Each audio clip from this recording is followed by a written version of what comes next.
আমার একটা ইজ্জত আছে না। আড়তে বসলে ইজ্জত যায় না, ইজ্জত। মা কই যাও? একটু বাজারে যাইতেছি কিছু জিনিস কিনতে। তুই কই যাস? বাড়িতে যা, বাড়িতে যা। এই ভাত তরকারি ঠিক মতো নিয়ে খাইস। ভাত তরকারি সব মিক্সের মধ্যে ডাকা দিয়ে আছে। আচ্ছা এটা না হয় খাইলাম, তা আমি থাকতে তুমি কি লাগে বাজারে যাইতেছো? তুমি আমার টাকা দাও, আর কি কি আনতে হবে কও, আমি এনে দিতেছি। না না, কোনো সমস্যা নাই। অনেকদিন বাড়ি থেকে বাইরে নয় না, একটু হাইটে আসি আর জিনিসগুলা নিয়ে আসি। আচ্ছা ঠিক আছে, কিন্তু উনি কেডা মা? উনি উনি আমার এক বোন। বোন? আমি তো হ্যাঁ দেখি নাই মনে কোনোদিন। খালা আসসালামু আলাইকুম। মা সালাম দিলাম, উত্তর দিল না। নিচে নিচে মাথা ঝুলাই নিচে তো।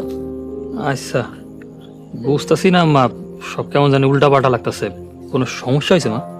কোনো সমস্যা হয় নাই। জোরি না অনেক পর্দাশীল একটা মেয়ে। মুখ দেখানো তুই দূরে থাক, কণ্ঠ কাউরে শুনতে দেয় না। তুই তুই বাড়িতে যা, আমরা যাবো আর আসবো। যা। তা আমি লগে যাই? না বাজান, তুই আসলে ও সহজ হইতে পারবো না, কথাই তো কইব না। তুই যা। আচ্ছা।